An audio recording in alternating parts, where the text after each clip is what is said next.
They told us the future would be fair. But what if the old battles for equality are just getting started? All right, let's cut to the chase. You've probably heard the buzzwords: wealth gap, social mobility, the 1%. These aren't just abstract ideas. They're the invisible threads weaving through our everyday lives, shaping everything from the food on your table to the air you breathe. In this video, we're going to pull back the curtain on something profound: how the echoes of a 19th century philosopher, Karl Marx, are still defining our world in 2026, especially when it comes to inequality. We'll explore why these old ideas feel so new again, and why understanding them isn't just for academics, but for anyone who wants to make sense of the world they're living in right now.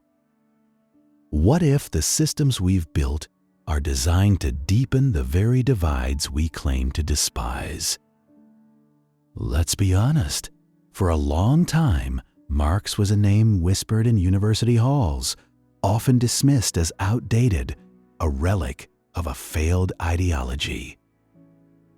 But something strange has happened. As we hurtle deeper into the 21st century, his core ideas about class, capital, and inequality are not just resurfacing. They're screaming for attention. Why? Because the world we live in, especially post-pandemic and amidst rapid technological shifts, looks eerily familiar to some of the dynamics he described over a century and a half ago. Think about it. Marx talked about capital accumulation, the idea that wealth tends to concentrate in fewer and fewer hands. Look around. Oxfam reported recently that since 2020, the richest 1% of the world's population has captured almost 2/3 of all new wealth created, nearly twice as much as the bottom 99%.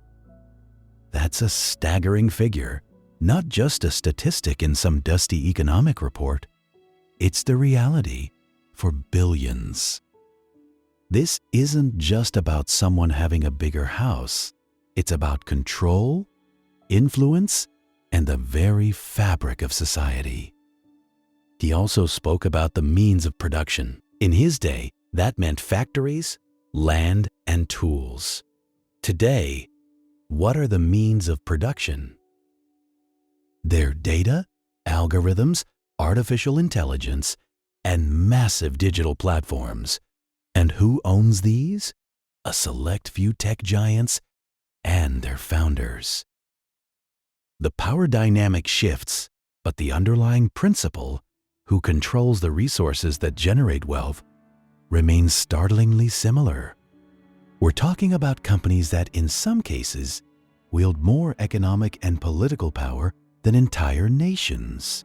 This isn't just capitalism, it's hyper-capitalism, accelerating at a pace Marx could only have dreamed of.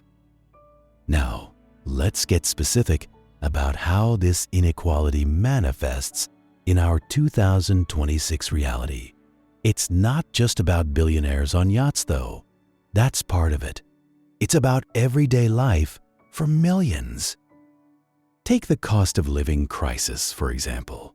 We see headlines about inflation, rising rents, and stagnant wages. While corporate profits soar, many people are working harder than ever just to keep their heads above water. A recent study showed that for a typical worker in many developed nations, the real value of their wages has decreased over the last decade, even as productivity has increased. You're producing more, but your share of the pie is shrinking. That's a classic Marxist observation: the disconnect between the value labor creates and the compensation it receives. This isn't some abstract economic theory.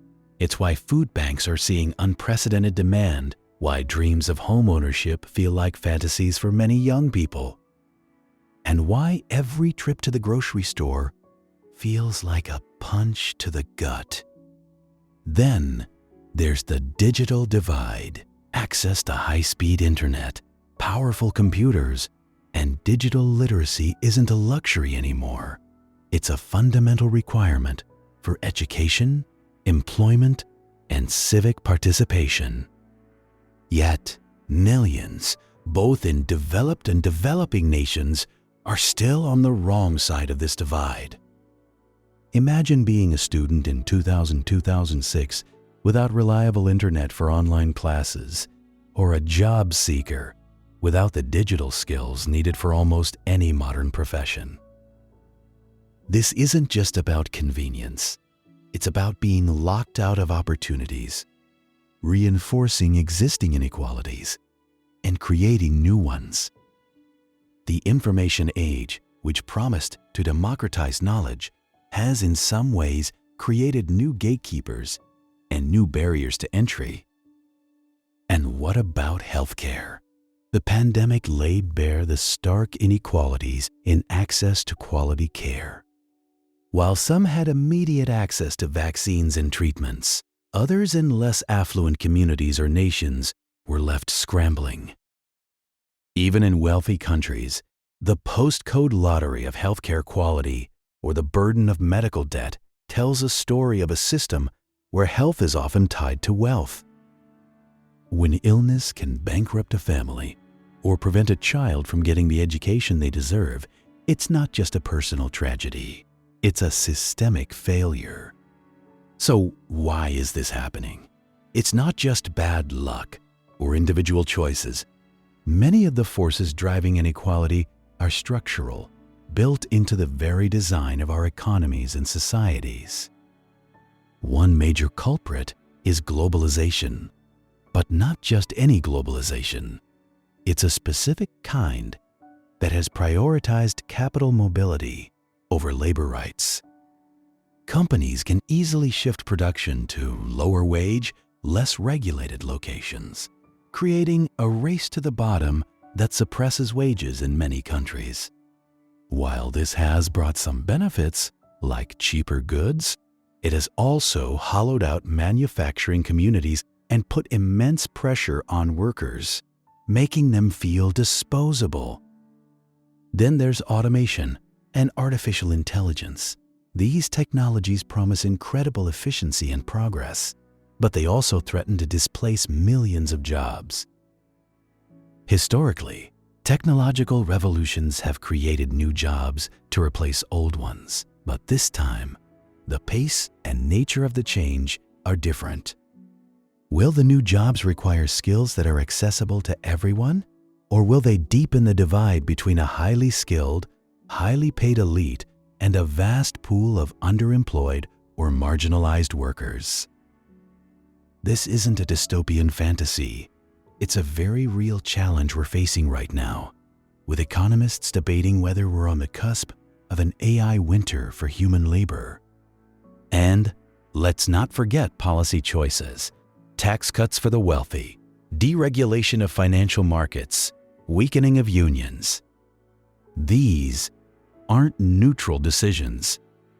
They actively redistribute wealth upwards, often under the guise of stimulating economic growth. Consider the tax policies of many nations over the last few decades. Often, the capital gains tax, which benefits those with assets like stocks and property, is lower than the income tax paid by someone working a regular job. Is it any wonder wealth concentrates when the rules are tilted that way? It's like playing a game where some players start with extra pieces and get more points for doing less. The problem with rampant inequality isn't just economic. It unravels the very fabric of society, leading to profound social and political divisions. When a large segment of the population feels left behind, ignored, or exploited, trust in institutions erodes. We see this everywhere: political polarization, the rise of populism, and the increasing anger and resentment. People aren't just arguing about policy, they're arguing about fundamental fairness, about who deserves what and who is to blame for their struggles. This isn't simply a clash of ideas. it's often a reflection of deeper economic anxieties. When you feel your children will have a worse life than you did, you start looking for answers, and sometimes those answers come from voices that promise radical change, for better or worse. Social mobility, the idea that hard work can lead to a better life regardless of your starting point, is stalling in many places. Studies show that in countries like the US and UK, it's harder now for someone born into poverty to climb the economic ladder than it was for previous generations. This isn't just about individual failures. It's about the rungs of that ladder being further apart, or some rungs being removed entirely. When aspiration turns into frustration, social cohesion suffers. Neighborhoods become more segregated by income, schools become more unequal, and opportunities become increasingly stratified. This creates a society that is not just unequal, but also deeply unhappy and unstable. Some might argue, so what if some people are super rich? They earned it. But the truth is, extreme inequality isn't just unfair, it's bad for the economy as a whole.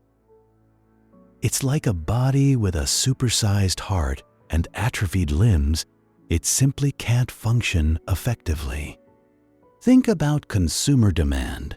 If most of the wealth is concentrated at the top, a vast majority of people have less money to spend.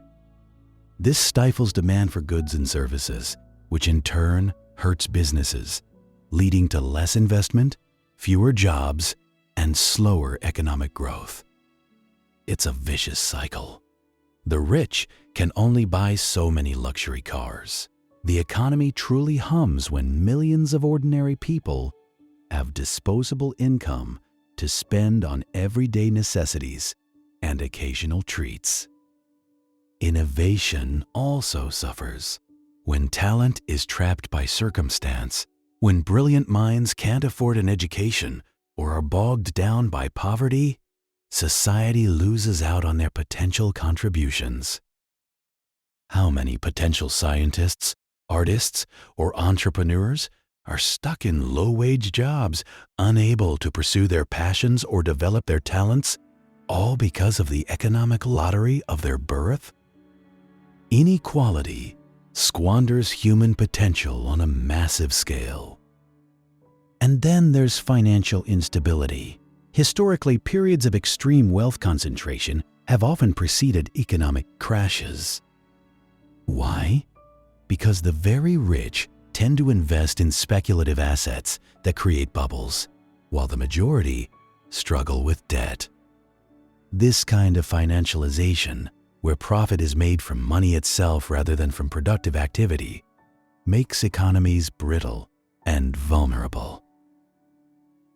Marx foresaw how capitalism, left unchecked, would be prone to crises, cycles of boom and bust, driven by its internal contradictions. Our recent history, with its financial crises and global economic shocks, gives those predictions a chilling resonance. As we look towards 2026, these trends aren't just continuing, they're accelerating. The societal, political, and economic implications are profound. Societally, we risk becoming a two-tiered world even within affluent nations. One tier with access to the best education, healthcare, and opportunities, and another struggling with chronic insecurity. This impacts everything from mental health crises, which disproportionately affect those under economic stress, to declining life expectancies in certain demographics. Politically, the erosion of trust could push democracies to their breaking point.